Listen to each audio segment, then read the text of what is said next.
Jorge, o Cláudio Mustefaga tá por aqui, o Vitor Coelho, o Clodoaldo Trader, também tá na área o Leve Silva, o Gibi 1981 e o Marcelo Soares, Felipe Correia RG, o Diogo Giroldo, o Renner Marques, o Otávio Bonf e o Tom Machado. A vocês que estão do outro lado e já nos entregam praticamente uma audiência de 500 simultâneos, muito obrigado, deixa o seu like, nós buscamos 500 ao longo do Esquenta do Mercado. Também na área, o professor Carlos Honorato, que vai trazer o seu destaque inicial. Professor que não esteve conosco na semana passada, em função de compromissos profissionais que o levaram a Brasília, é isso, professor? Pois é, Brasília. A gente não pode ficar uma semana fora que os caras explodem o mundo, né? Não tem o que fazer. Mas estava trabalhando lá em Brasília, com o pessoalzinho animado lá, né? Animado, Animado é modo de dizer, né? Mas é uma realidade meio paralela, né? Com Principalmente para quem está ali muito ligado a política, né? A dinâmica de gastos públicos, ao Congresso que não funciona do jeito que tinha que funcionar, né? Então o debate lá era a bomba mais do Banco Master e todas essas relações, né? Do que necessariamente olhar para fora. Como teve ataque no sábado, né? E o Trump sempre estraga nossos sábados, né? Tem tido uma frequência de ataque no final de semana. Ele é um bom dia de estragar o fim de semana, né? Então ainda não deu para pegar essa repercussão. Mas o clima em Brasília que você sentiu é um clima de eleição 2026 na veia? É aquela pré-eleição, né? O pessoal se articulando, né? A gente participou de alguns eventos que são relacionados à parte de associações que lidam com o governo, né? Então você tem uma percepção muito próxima de quem trabalha com o governo, né? E há uma certa exaustão nessa continuidade de juros altos, regulação complicada, dificuldade de fazer negócio no Brasil, né?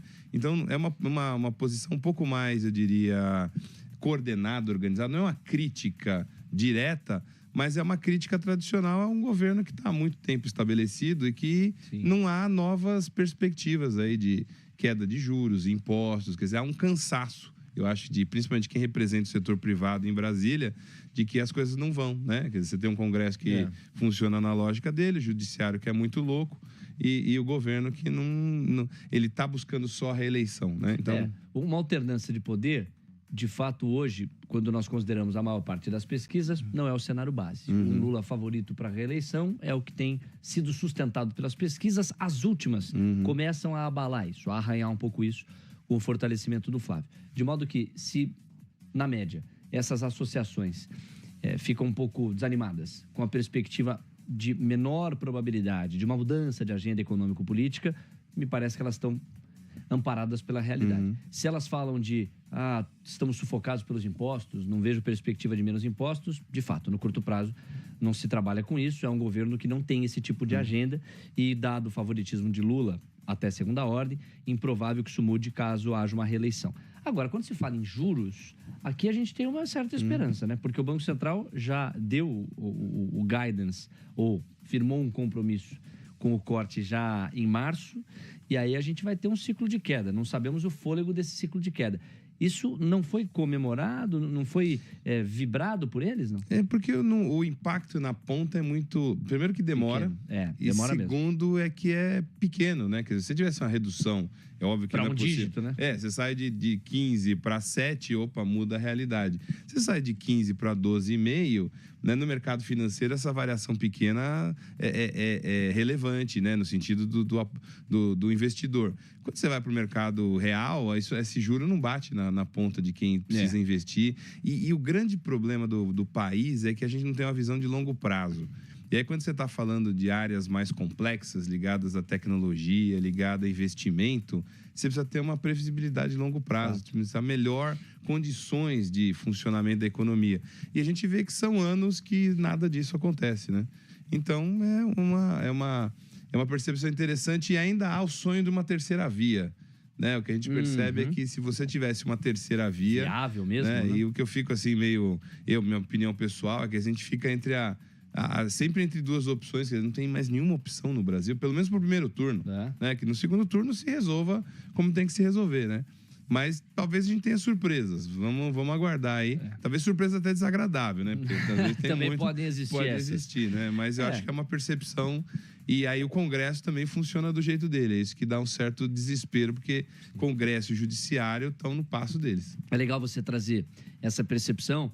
imagino que, sei lá, 90% da nossa audiência, 95% da nossa audiência, ouça falar de Brasília, mas nunca visitou Brasília, ou se o fez, não se expôs ao ambiente político de Brasília. E você fez isso porque também faz parte do seu trabalho, direto ou indiretamente. 2 comentários rápidos.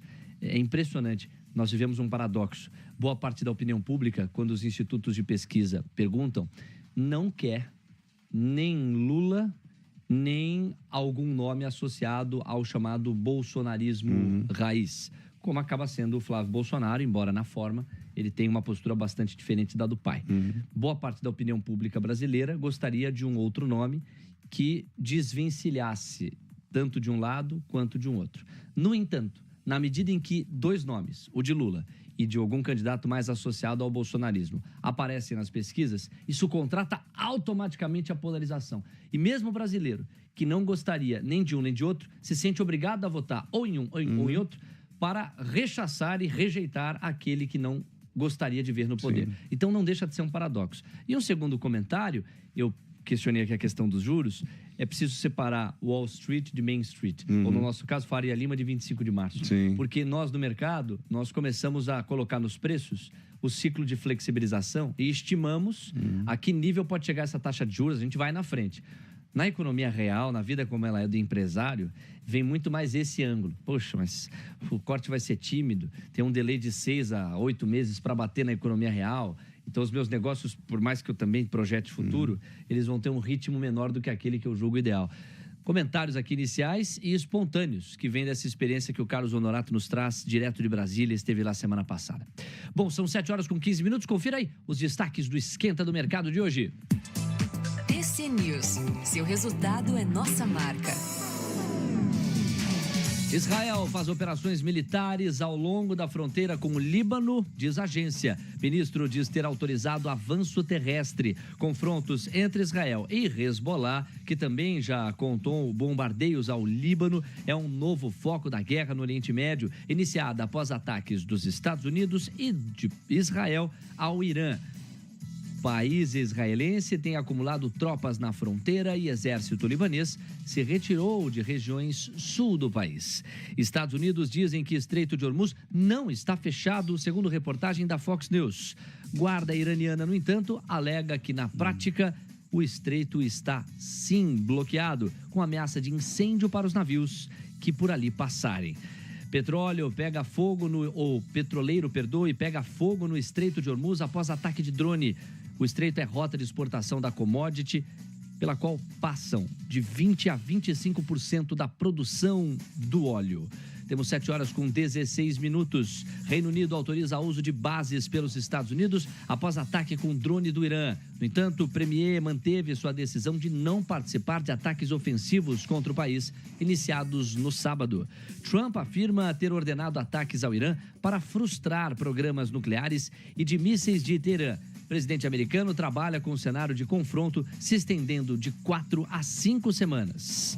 7h16, o Esquenta do Mercado está no ar. WhatsApp TC News, 11 9 37 26 13 18. Adiciona aí e participe com a gente.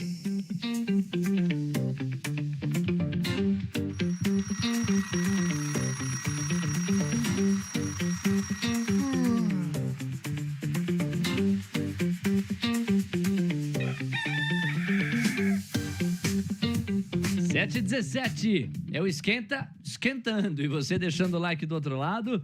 Vamos ver para quantas pessoas já estamos falando ou com quantas estamos falando. São 700 traders e investidores nesses primeiros 15 minutos e quase 200 likes. Estamos bem, com esse pace, com esse ritmo, nós vamos bater 500 likes até o final do programa e a gente fica muito feliz com isso. Fechado? Bom, vamos com o primeiro eixo do Esquenta depois da introdução. A gente tem a agenda, a arte de agenda chegando para complementar o nosso raciocínio. Veja aí, balanços americanos com foco em Target e Best Buy. É varejo na veia. E os números serão apresentados antes de a bola rolar no mercado à vista americano. Então é no pré-market. Nos balanços brasileiros, nós temos RD Saúde, Auren, Vulcabras e LWSA. Alô, Luquinhas, vamos com o GC de agenda. Às 9 da manhã sai o PIB do quarto trimestre no Brasil.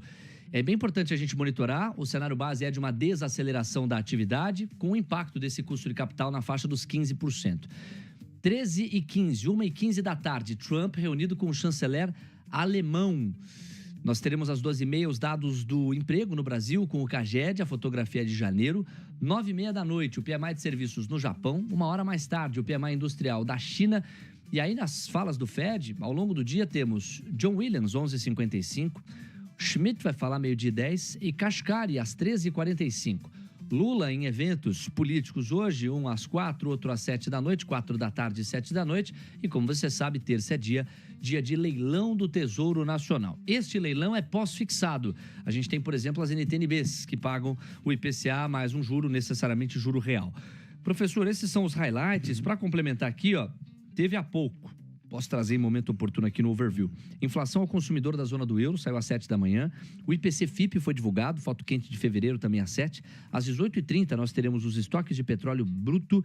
E sobre os eventos em si, do Lula e do Bolsonaro, o Lula às 4 vai visitar uma fábrica de medicamentos e às 7 da noite faz a abertura da segunda Conferência Nacional do Trabalho. Já o Trump recepciona e faz reunião bilateral com o Friedrich Merz, daí o chanceler da Alemanha.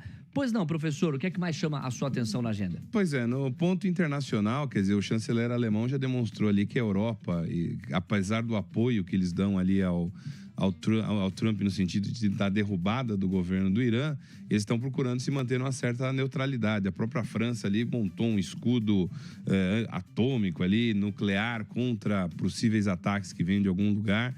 Então, a Europa já está vacinada um pouco quanto ao mecanismo Trump e muito provavelmente ele está buscando apoio ali. E do outro lado, quer dizer, todas essas informações, principalmente de PIB, aí vão dar uma conjuntura final do que foi 2025 e o que a gente tem de perspectiva. Sobre os eventos do Lula, é aquilo que a gente já conhece, né? Vai ter um discurso, aquela falação toda ali. Dali a gente não vem alguma informação. E acompanhar a sopa de letrinhas do pessoal do Fed, né? Que sempre são esses nomes simpáticos ali. Podia ter um José, né? Antônio, não é o caso. José Antônio e tal, então, mas é o Williams, Schmid e o Kashkari. Ainda vou decorar o nome do pessoal, né? Mas eu acho que é importante porque você começa a ver a perspectiva também do que aconteceu em relação a essa guerra e como que eles começam a fazer essa leitura dentro da economia americana. Isso é importante. Highlights, então, de agenda devidamente organizados para você. Professor, ficando com os eventos políticos. Bom, qualquer evento que tenha Trump no atual contexto de Estados Unidos versus Irã acaba interessando muito ao investidor para medir os próximos passos. E aí o professor enfatiza também as autoridades do Fed, os próximos passos da política monetária com esse recente estresse do petróleo, consequência do conflito no Oriente Médio. Temos 7h21. Às vezes, o trabalho pode ficar extremamente complicado, a não ser que você use a Monday.com, uma plataforma... Ok, então abandonamos aqui a perspectiva da agenda e partimos para o overview, aquele passeio pelo mundo, a fim de organizar o que os índices acionários estão nos comunicando. Bom, professor, eu vou passear aqui pelo fechamento americano e afins, mas eu queria ouvi-lo sobre o pano de fundo que tempera esses índices acionários e que deu o teor das negociações ontem, que foi justamente o ataque ou o conjunto de ataques coordenados que os Estados Unidos e Israel lançaram contra o Irã e, a partir de agora, as respostas iranianas para se defender desses ataques. Qual que é, na sua avaliação, o significado geopolítico desse movimento? E o que ele tende a contratar daqui para frente, para além de um petróleo mais alto, por exemplo? É uma situação bastante complexa, né? Quando a gente olha para a situação do Irã, porque há 40 anos, vamos dizer assim, o Irã é um inimigo dos Estados Unidos, ele patrocinou diversas atividades que são terroristas no mundo, né? Então, dentro da política americana há uma intenção, mesmo por parte dos democratas, da oposição, de que houvesse essa mudança do regime. O que surpreende foi, de novo, a velocidade e a capacidade. Quer dizer, o ataque dos Estados Unidos foi extremamente tecnológico, foi alguma coisa E eu fico mais impressionado assim, como todos os principais cabeças do regime iraniano estavam reunidos no mesmo lugar no sábado de manhã, né? Se você está à medida de ser atacado, no mínimo você distribui isso, você fica em bunkers, tudo bem, mas é um fato. Então isso, por um lado, demonstra assim, uma realização de uma ação do Trump que boa parte da política americana, e principalmente Israel, e aí vem um outro ponto geopolítico importante. Tem muita gente que está dizendo que o Trump está sendo conduzido pelo Netanyahu e não o inverso, né? Quer dizer, para Israel, realmente, o Irã é uma questão de vida ou morte. E tem um problema ali dentro, que a gente acha, acaba colocando todos os árabes no mesmo pacote, mas os árabes sunitas da Arábia Saudita não se dão com os xiitas do Irã. Eles são inimigos mortais, não é? Então, o que me parece um pouco, que também está se percebendo, é que apesar do Trump falar que nós vamos ficar em 4, 5 semanas, ele não tem uma estratégia do pós. Assim como ele demonstrou que não tinha uma estratégia do pós para Venezuela. E até te perguntar, a Groenlândia está lá ainda? Não descongelou, né? É a do momento, né? Então, o que é um risco é não ter uma estratégia pós-Irã, pós esse ataque. Porque a gente tem que pensar, o Irã tem ali 300 mil pessoas numa guarda revolucionária... aguerrida, radical, né? E que não tem problema de tacar fogo em petróleo ali no Golfo. Então, é uma situação que ele abriu ali uma caixa de Pandora, né? O que vai acontecer no Oriente Médio é uma coisa que não está no controle de ninguém. Para Israel, para o Netanyahu, que é dessa linha mais radical dentro e todos eles precisando ganhar a eleição, isso é uma guerra que faz sentido. Para o Trump, pode gerar aí um desgaste muito grande do ponto de vista interno. E aí o que a gente vai começar a ter é um processo inflacionário, mais inflacionário, né? Quer dizer, pode até ter crescimento econômico, você vai ter um impacto ali na produção de armas, mas você vai ter um impacto inflacionário e, efetivamente, se ele quiser conquistar o Irã, o que eu acho que é muito pouco provável, ele tem que mandar a gente lá. E aí, o bicho pega. Vamos especular alguns dos objetivos que Trump teria na cabeça. Lembrando que esse aqui é o grande pano de fundo para o overview, ok? Então, a maneira como o ambiente de negócios hoje está calibrado conversa ainda com este assunto, com esta história, muito mais do que com qualquer outra. É o grande pano de fundo ainda ao qual se submetem as ações e os índices acionários. Lembrar que, assim, o fechamento americano de ontem, ele pode nos iludir, porque o Dow Jones caiu 0,15, veja só, praticamente nada. O S&P ficou no 0 a 0 e Nasdaq conseguiu subir 0,15. Então, nós tivemos praticamente um dia estável nos Estados Unidos, a despeito das incertezas que um conflito como esse contrata. Já não é o que os futuros americanos estão dizendo.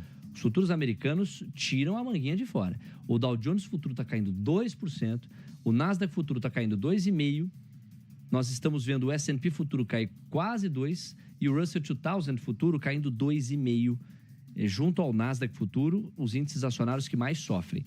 E veja, talvez essas cotações aqui, elas nos digam algo mais importante do que disseram as cotações ontem.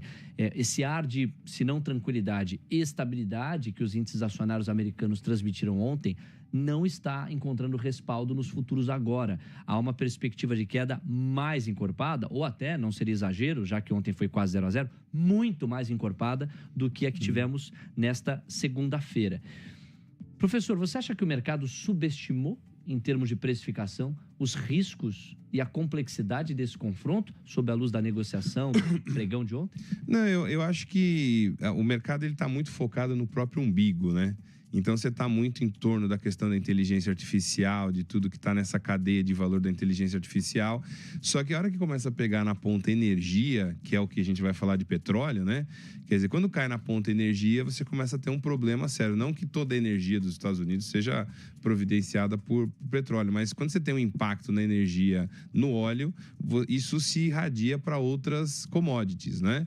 E principalmente nessa reorganização, porque você começa a ter dificuldades aí, até logísticas, pela questão do Estreito de Hormuz, você começa a ter dificuldade logística de transporte, que você começa a disseminar, é um ambiente de guerra deflagrada que está envolvendo ali, se eu não me engano, de 9 a 14 países ali, direto ou indiretamente, e a gente às vezes não para pensar, mas a região do Irã, se você fizer pegar Dubai como ponto central e colocar um raio de de 1.000 quilômetros, você tem quase 1 bilhão de pessoas vivendo ali, que são indianos, 90 milhões de iranianos. Então, não é uma situação fácil de se controlar.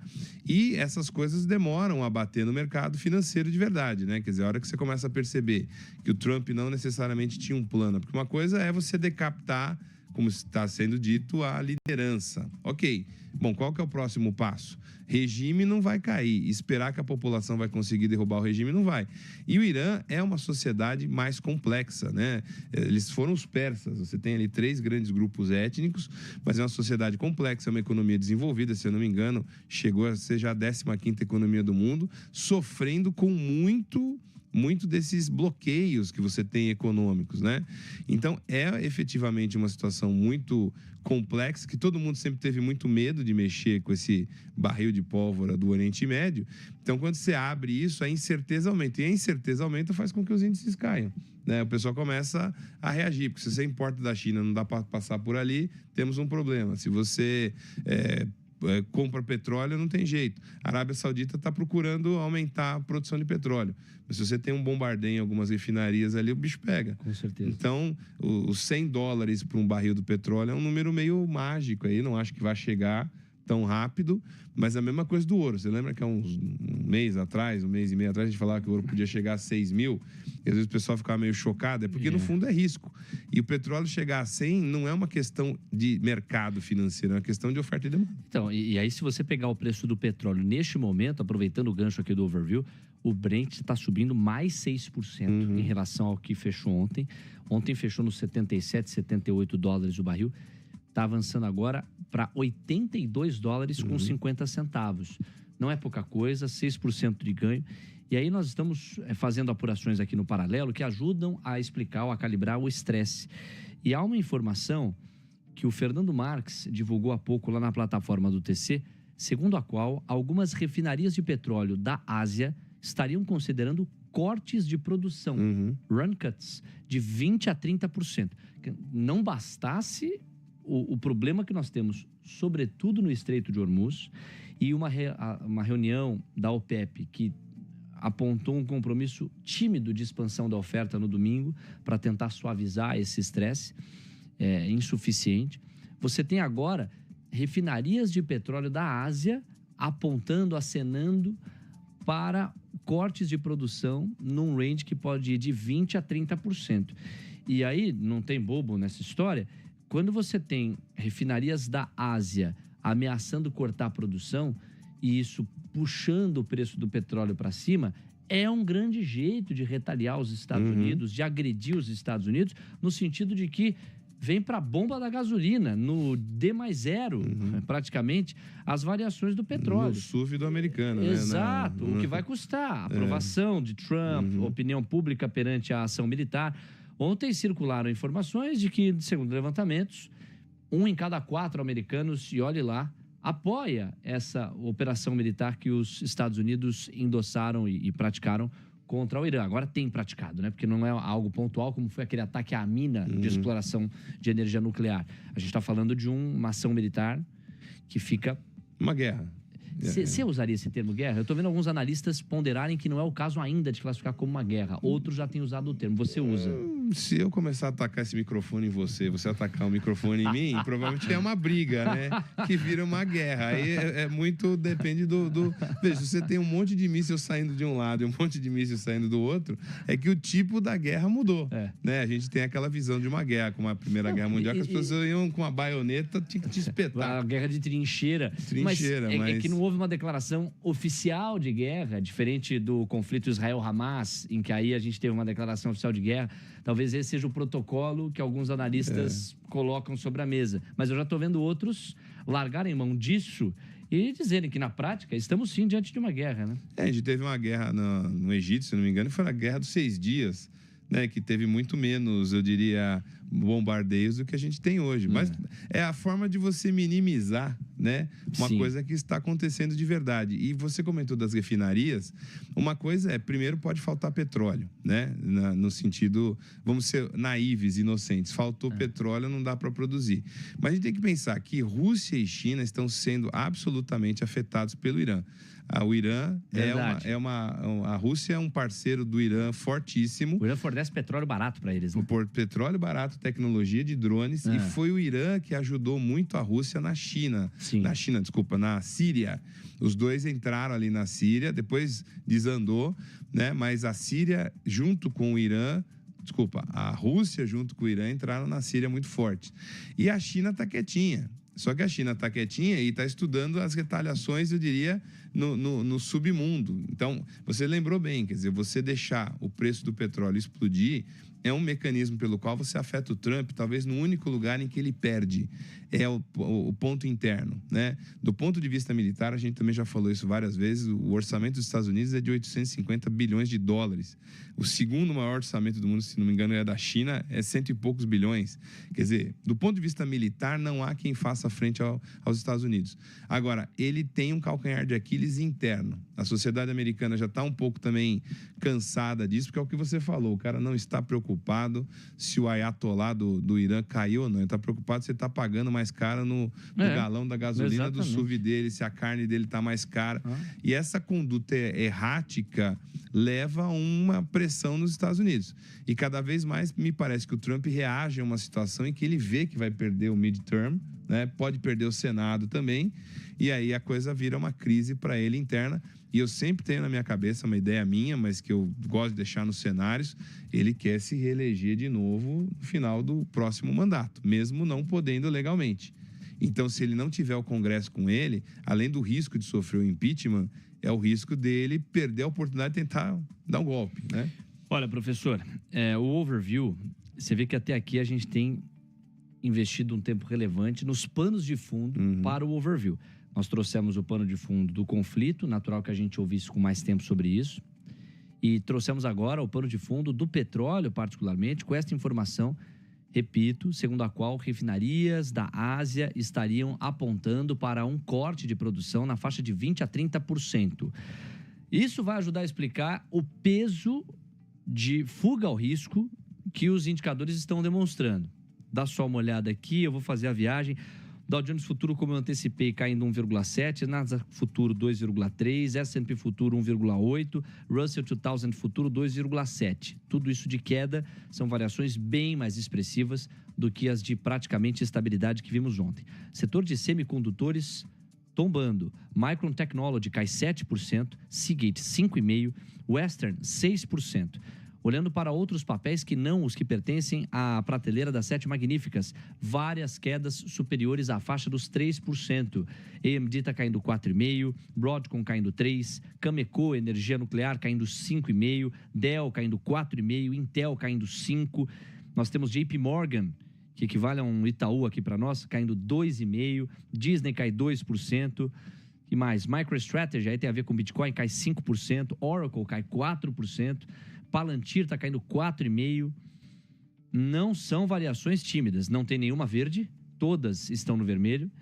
Que ironia isso, hein? Não que o overview de ontem não estivesse pesado, ele até estava, mas não nessa proporção. Apple está caindo 1,5%, Google está, pode usar o verbo tombar para uma queda de 3,5% para Google, porque é um transatlântico, né? Tomba 3,5%, Amazon cai 3%, Meta cai 2,5%, Microsoft 2%, Nvidia cai 3,5% e Tesla cai mais 3%. É irônico também registrar que o ouro está caindo e a prata tombando. O ouro cai 1%, abandona os $5.300 a onça Troy, e a prata cai 7%. Ameaça perder os $83,50. O Bitcoin, por sua vez, que ontem chegou a acenar uns 70 mil dólares, é exagero, mas os 69.500, sim. Está escorregando 4%, ameaça perder os $66 mil. Há uma fuga ao risco generalizada. Está me chamando a atenção a exceção de Ethereum. Ethereum consegue subir 5%. É o grande campeão até aqui do overview, hein? Sobe 5% o Ethereum e consegue ficar acima dos $2 mil. Mas é impressionante como prevalece a cor vermelha. O VIX, se vocês achavam que ontem, 23 pontos, o VIX estava estressado, olha só a gangorra. O VIX saiu de 23, foi para 20 pontos, agora está em 27. O VIX galopa 26%. My work is easy because I use ClickUp. Here's how I keep track of all my tasks. I start by brain dumping everything I need to get done in a list view. Next, I set a priority and a due date to keep things on track. I create custom statuses to organize my progress exactly how I want it. I like to add the action items field so AI can show me the next steps. I add my teammates as watchers so they're in the loop. ClickUp makes work easy, from personal projects to running a multi-billion-dollar company. Click the link below to create your workspace for free.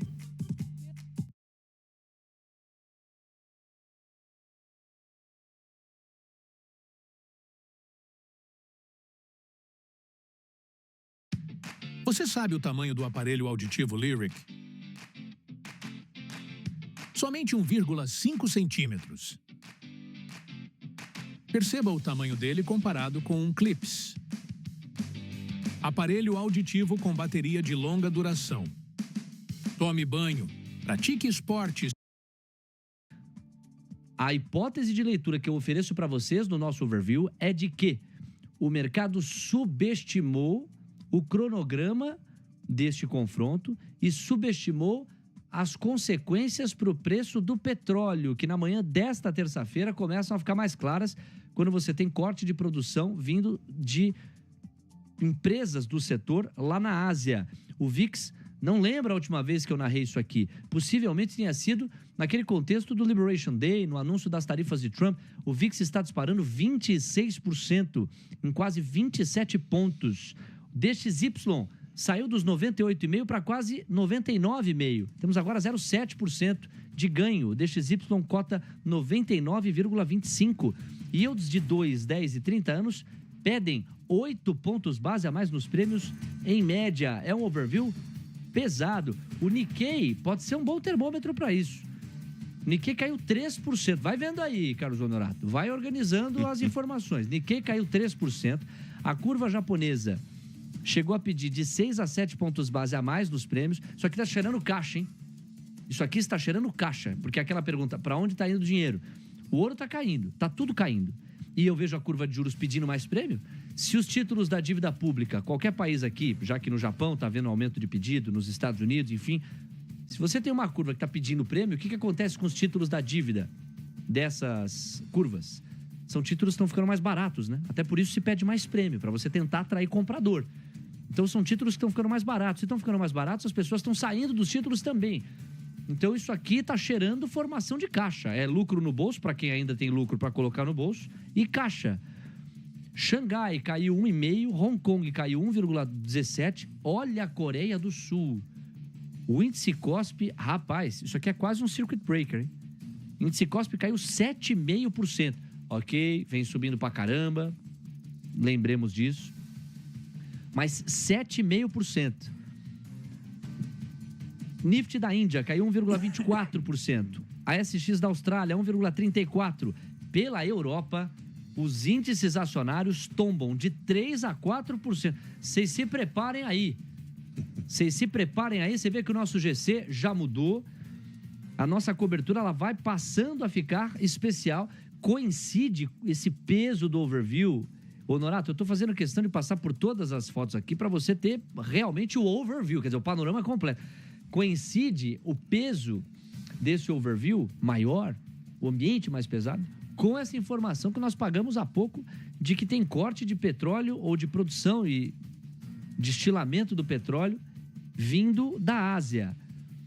Olha isso aqui, ó, a Alemanha está caindo 4%, Reino Unido 3,5%, França 3%, Itália 5% de queda, Espanha 5% e o estoque 600. Média ponderada das 600 ações mais negociadas pelo bloco, 3,5% de recuo, 3,5%. Nós temos curvas de juros pela Europa pedindo até 13 pontos base. A curva britânica pede 16 pontos base a mais nos prêmios. Ou seja, está havendo uma fuga dos títulos da dívida também. O dólar está amassando o euro em 0,80, ganhando do iene em 0,30, batendo no franco suíço em 1%, dando uma pancada na moeda sueca em 1,5%. ganha da moeda neozelandesa em 1,3%, bate na moeda australiana em 1%, na canadense em 0,24%, vence o peso mexicano em 1%, o rublo russo em 0,15%, a moeda indiana em 0,60%, a moeda chinesa em 0,19%, amassa o range sul-africano em 2%. O range sul-africano está perdendo 2% de apreciação contra o dólar. O EWZ está caindo 3% lá em Nova York. O índice de mercados emergentes tomba 6% no pré-mercado. O México está caindo 2%. A Índia está caindo 2,5%. O Chile está caindo 3%. Os ADRs de Santander tombam 8%. Os de Itaú caem 2%. Os de Nubank, 3,5%. Os de Vale tombam 5%. Os ADRs de Vale estão caindo 5%. ADRs de Petrobras pegam o caminho oposto em função da apreciação do petróleo, sobem 2%. Petróleo Brent já em $82 com 200 centavos, 6,5% de ganho. Vamos já então, Leozinho, na toada que assumiu o rumo aqui, o overview, pagar o oferecimento de CME, a maior bolsa de derivativos do mundo, no oferecimento da qual a gente passeia pelas commodities energéticas. O Brent, então, subindo quase 7%, não bastasse o estresse de 7% de ontem. O WTI, numa proporção de estresse muito parecida. Gás natural, olha, dá até a impressão que está errado isso aqui. 40% de estresse para o gás natural, você não ouviu mal. 40% de estresse para o gás natural na Europa, 7% de estresse para o mesmo ativo, a commodity, no caso americano. O RNM, que é a fotografia de exploração da energia nuclear, caindo 5,5%. Commodities metálicas, minério de ferro é estável, alumínio também, o cobre cai 2,5%. E eu estou vendo aqui que em relação às agrícolas, todas sobem. O café sobe 1%, a soja 1,5%, o milho 0,90%, o trigo 0,70%. Bom, é o seguinte, ainda que o overview de ontem fosse pesado e a atmosfera, o clima foi melhorando ao longo do dia, não se compara com esse overview de hoje, não. 27% de estresse para o VIX, quase 27 pontos na régua de medição. Carlos Honorato, parece que a conta da precificação desse evento está chegando hoje. Eu estava num avião no dia do vendaval e o piloto falou, aperta o cinto aí porque vai chacoalhar. É a mesma coisa hoje, vai chacoalhar porque você percebe que ontem foi o dia de você visualizar as perspectivas. Eu vi um comentário do Netanyahu dizendo assim, não, nós não pretendemos que essa guerra se estenda por muito tempo. Uma coisa é você pretender, outra coisa é acontecer, né? Eu acho que o grande problema, acho que de ontem, é que você não teve uma perspectiva do que é o próximo passo. Então, você teve uma ação efetiva e você não sabe qual que é o próximo passo. E quando você abre justamente esse caldeirão de ódios que você tem no centro produtor de petróleo do mundo, né, que impacta energia em todo lugar, você dispara uma sensação de instabilidade gigantesca. E a gente não pode esquecer, a Bolsa de Nova York vivia aí um momento de constante maravilha, né, e muita gente questionando se aquilo era uma bolha ou não. Né? E ainda é difícil você dizer se isso é uma bolha ou não, mas para estourar a bolha, às vezes é um evento externo, né? Então você tem um evento, vida real aí que está acontecendo em relação à energia e petróleo, que pode bater lá e reorganizar as expectativas. E aí para o Brasil, assim, eu posso estar cravando errado, mas acho que o dólar sobe bastante, porque também vira ativo de segurança, e como você disse, os emergentes estão caindo, vai ter uma fuga relativamente grande, porque é aquela coisa, para que você faz estoque de lata de ervilha e atum para a guerra? Porque em algum momento você vai abrir a lata de atum e de ervilha. Se você está se segurando por um caso de uma crise, quando a crise vem, é hora de você trancar no bunker e começar a comer sua lata de ervilha. Não estou dizendo que nós estamos nessa situação, mas a realidade se impõe. O caos está colocado lá naquela região, como há muito tempo a gente não via, porque está conflagrando aquilo tudo, né? Então, se você tem essa conflagração, para você jogar água nessa fervura ou tentar diminuir a temperatura, não vai ser rápido. Até porque você eliminou, você criou uma desculpa muito forte para que você tenha todo aquele processo radical de guerra que o Irã vai colocar em tom, porque é a defesa da sobrevivência do regime e dos interesses. A Guarda Republicana Iraniana, ela comanda diversos setores da economia, petróleo, gás, tecnologia dentro do Irã. Então, se você ceifa a cabeça disso, a estrutura de poder ali dentro também fica complicado. Então, vivemos um momento turbulento. E aí, de novo, não sei o quanto Trump... Netanyahu sim, mas o quanto Trump tinha noção do estrago que ele poderia causar. Existem milhares de ferramentas de IA. Todo dia surge uma nova, mas você só precisa se preocupar com essas aqui, ó. Quer ajuda para as tarefas de escrita? Claude 4.5 Sonnet com pensamento prolongado ativo. Quer ajuda para as tarefas complexas de trabalho, tipo definir metas do trimestre? GPT-5. Quer pesquisar na internet em tempo real e descobrir tudo sobre um assunto? Gemini 2.5 Pro. Quer espionar seus concorrentes sem censura? Grok 4. Só tem um problema. Assinar tudo isso custa mais de...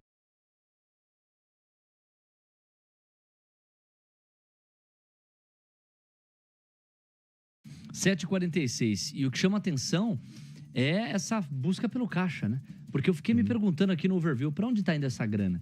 Onde é que ela está se alocando? E nós não temos resposta clara pelo overview. Na verdade, a clareza do que o overview mostra é que o dinheiro não está indo para nenhum dos personagens que nós narramos. Nem ouro. Nem o ouro. O ouro está caindo 1%. Então, me parece que é a constituição de caixa. É aquele nível de incerteza que convida o investidor a aumentar o caixa, puxar o freio de mão, esperar para ver para onde a coisa vai e aí alocar. É pagar em dinheiro, para não garantir que não vai ter risco, né? Tá seguro. E aí que eu sempre critico em relação ao Brasil, quer dizer, a gente meio que perdeu a oportunidade de abaixar a taxa de juros antes, por um preciosismo, e as tendências começam a ser de que você vai ter movimento inflacionário e muda um pouco a expectativa, então, em relação aos juros no Brasil. Não sabemos ainda o que pode acontecer, mas o olhar não vai ser mais só interno, né? É um olhar de risco internacional. Pois é, professor. Bom, no oferecimento de CME Group, você curtiu o passeio aqui pelas commodities, sobretudo as energéticas, no atual contexto. Vamos fazer o seguinte, vamos dar uma passeada aqui, ó, em algumas das manchetes que mais podem ajudar a explicar esse estresse mais encorpado ainda que nós estamos vendo no dia de hoje. Ó, eu tenho algumas aqui, ó. Por exemplo, essa é uma. Hormuz, o Estreito de Hormuz tensiona oferta e pode levar petróleo a $90 o barril. Isso aqui tá uma disputa narrativa, professor, enorme. Ontem mesmo o Bruno Corano, que é um dos craques que a gente tem aqui para o comentário, ele estava dizendo, olha, Léo, a informação que eu tenho é que o Estreito de Hormuz não está fechado. E eu dizia a ele, olha, a informação que eu tenho é que oficialmente ele pode até não ser declarado como fechado, mas na prática o Irã está dizendo que nenhum navio ali passa e se passar, ameaça incendiar, afundar, atacar. Para efeitos práticos, o estreito está bloqueado. E nós conversamos muito sobre as narrativas, de lado a lado. Veja, essa matéria aqui, ou essa coluna do Pedro Cortes, Hormuz tensiona oferta e pode levar petróleo a $90, está quase lá. É mais 10% de estresse para o petróleo, ele bate $90. Fechamento do estreito e ataques à infraestrutura no Golfo elevam prêmio geopolítico, pressionam fretes seguros e reancoram expectativas de inflação. Isso aqui é muito importante. É impressionante o nível de pagamento exigido pelas empresas de seguro que têm embarcações ou precisam proteger embarcações que passam por essa região. Galopou, professor, o custo dos seguros, dos prêmios exigidos para que se possa navegar por ali. Isso, na prática, já encarece muito a cadeia produtiva. Então, essa é uma manchete. Outra manchete aqui, ó. Preço do gás dispara. Teve mais esse highlight, ó. Preço do gás dispara com paralisação da produção do Catar. A Arábia Saudita também fecha uma refinaria de petróleo após ataque. Você vê que tem havido relatos de fechamento de refinaria, de explosão de alguns centros de produção ou refinamento do petróleo, produção do Catar paralisada. Então, o mercado vai colocando no preço um cenário mais complexo, para dizer o mínimo. Petróleo dispara e bolsas na Ásia abrem queda após ataque dos Estados Unidos ao Irã.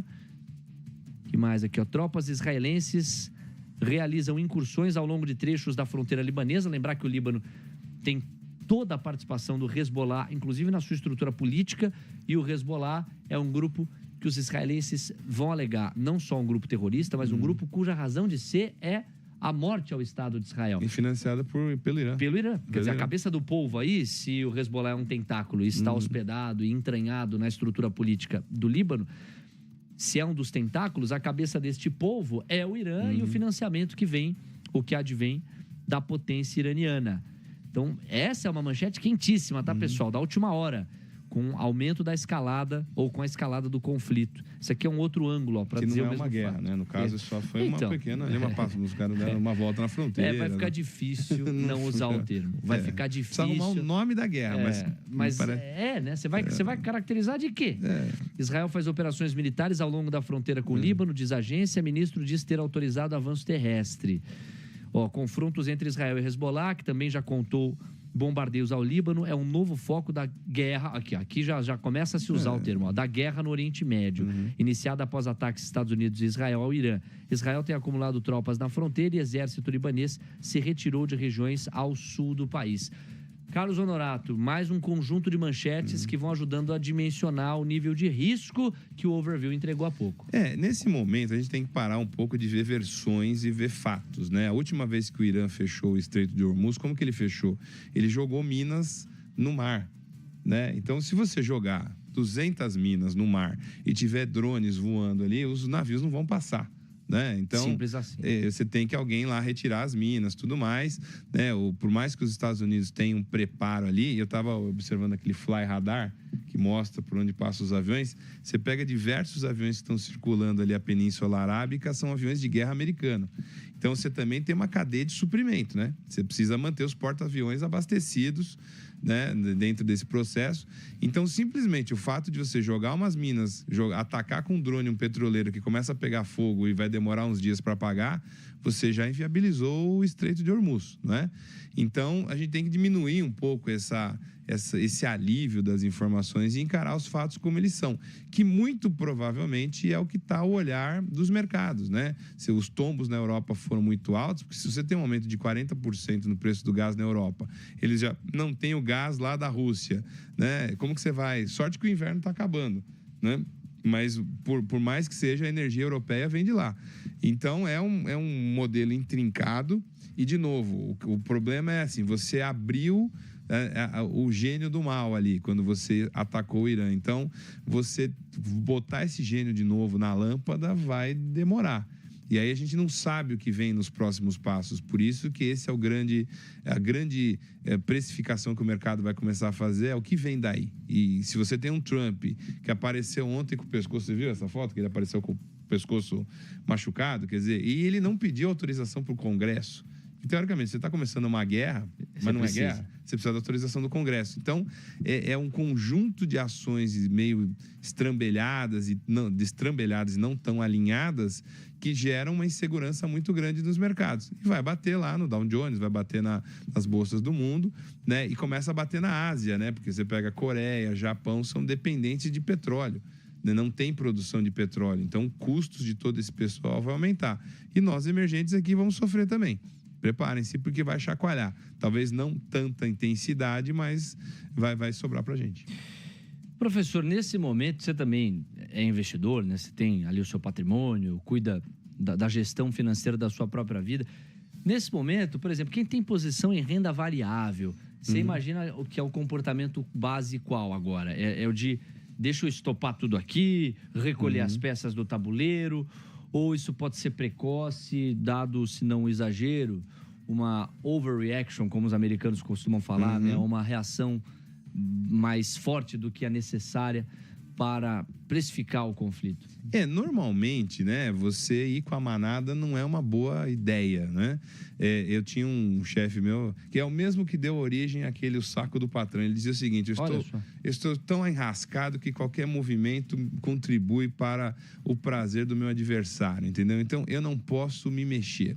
Tem certas situações que é melhor você ter uma parada, você tem que ter alguma preferência pela liquidez, né? Então, quando você falou de ir para o caixa, é muito, muito interessante isso. Quer dizer, a estratégia, seja principalmente de empresa, mas de pessoa física, tem que ter uma preferência pela liquidez. Você tem que ter alguma coisa que te dê liquidez no momento em que os mercados ficam instáveis, né? Então, se você está todo comprado em papéis de longo prazo, em coisa que você está apostando no futuro, começa a rever essa estratégia. É como se você tem todos os imóveis da Faria Lima, só que se você tem uma crise gigantesca, precisa vender algum para pagar suas contas.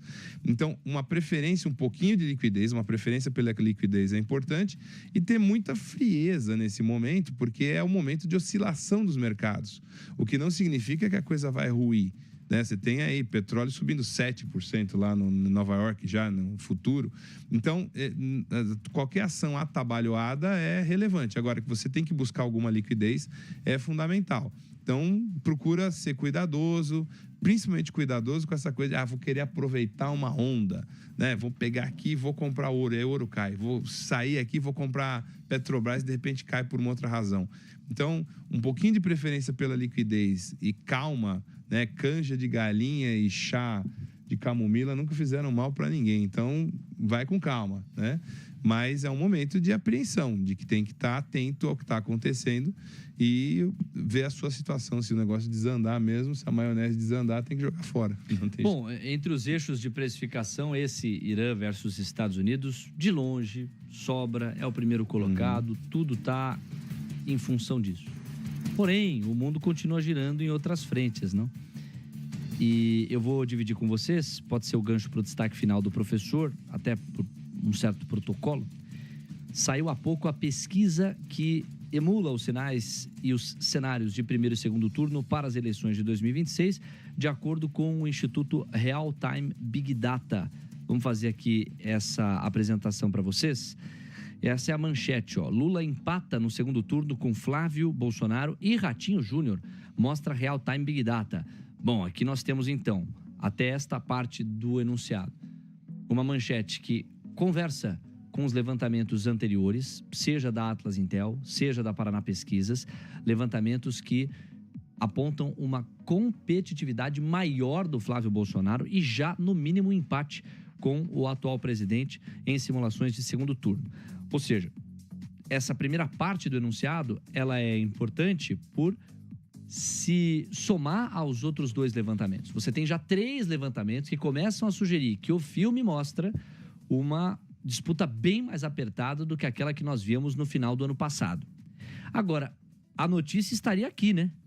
O Ratinho Júnior, você falou de terceira via, Ratinho Júnior aparece empatado com Lula no segundo turno. Isto é notícia, é o levantamento da Real Time e a gente está apresentando aqui para vocês. Ó. O presidente Lula parece empatado tecnicamente com Flávio Bolsonaro e o governador do Paraná, Ratinho Júnior, em possíveis cenários de segundo turno.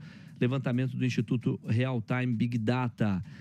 Tá aqui, ó, a simulação do cenário. Caramba, é praticamente empate assim, cravado, também no numérico, né? Lula tem 42, Flávio Bolsonaro 41, nulo branco 10%, não sabe, não respondeu 7%. Cenário 4, olha aí, ó, na margem do... no limite da margem de erro, como se costuma dizer, né? Você tem um empate entre Lula e Ratinho Júnior, com nulos e brancos em 11% e não sabem ou não respondem 7%. É a grande aposta do Kassab, né? É, a que sobrou, né? Porque a grande aposta do Kassab era o Tarcísio, né? Que se fizesse uma simulação, talvez ele ficasse... até na frente, né? Mas até abril tem tempo, né? Tem. O grande ponto que a gente tem que olhar essas pesquisas é a primeira coisa. Lula tem 35% do eleitorado, não mais que isso. Bolsonaro tem 35% do eleitorado. A direita, a visão mais conservadora, eu diria que está perto de 50%. É isso que a gente tem que... Visão conservadora não significa ser Bolsonaro. Sim. Né? Você tem toda uma sociedade hoje mais conservadora, os elementos de direita perfazem aí muita gente que está ligada, até a parte de religiosidade e tudo mais, leva as pessoas a serem mais conservadoras. Então, não importa o nome que você coloque ali, contrapondo o Lula, porque esse nome vai ter 40 e tantos % com uma grande certeza. O que acontece é o seguinte, eu estava lendo na Folha, eu não lembro o nome do jornalista, mas ele diz o seguinte, a agenda da direita parece que está se encaixando muito bem com uma ansiedade do povo. Crítica ao Supremo, crítica ao Judiciário, crítica ao sistema, apesar deles já terem sido parte do sistema e o Centrão ser parte do sistema, né? Lula, ele tem uma agenda envelhecida, o discurso dele é um discurso dos anos 80, 90, que é de bolsas, de benefícios à população, e isso não tem gerado novas oportunidades. Ele se baseia muito no judiciário, ele não pode bater no judiciário, então como que ele é um candidato antissistema dentro do sistema, né? Então, a dificuldade que ele terá para se reeleger é muito grande. E a gente tem que estar de olho no vice. O vice do Flávio Bolsonaro pode ser muito palatável para ganhar votos, assim como o vice do Lula pode ser muito palatável. E ele está numa disputa com o Alckmin, que foi um cara que ajudou ele a trazer a eleição em 2022. Então, eu acho que o cenário da esquerda, ele, apesar de todo mundo apostar, e principalmente porque a máquina do governo está com o PT, é forte. Mas você tem uma indisposição da sociedade como um todo para que haja uma mudança. E é nisso que os políticos deveriam ser espertos de se posicionar, né? E pessoas que teriam possibilidade de ocupar esse espaço deveriam repensar sua posição. Professor Carlos Honorato, um prazer recebê-lo aqui. Bom ter você de volta. A gente volta a se encontrar na quinta-feira. Obrigado. Hoje estava rouco, sóbrio. Rouco, você? Tô rouco, é louco. Não, né? não tá rouco. Não, tá rouco, um pouco rouquinho, né? Essa cafeína com gengibrina aí... Contrata isso. Contrata isso, não. Eu vi ele saindo do banheiro meio suado. Tava meio tenso, né, Leozinho? Você tava ali, entregar o ouro ali. O banheiro vira sauna. Exato, né? Mas é bom que queima caloria, né? Durante o dia... Vive bem. Desculpa, pessoal. Tchau, professor. Fim brilhante, né? Até quinta. Essa que é a chave de ouro. Né? Um mundo tão tumultuado, né? Não custa jogar um pouquinho de alegria na vida. Valeu, tchau, professor. Boa semana para vocês. Obrigado. Para nós. Até quinta-feira. 8h01. Esquenta do Mercado está terminando. Amanhã, TC News vai começar. Agradecer muito a audiência de vocês. Já estamos falando para praticamente 1.800 pessoas e batemos os 500 likes. Mas, se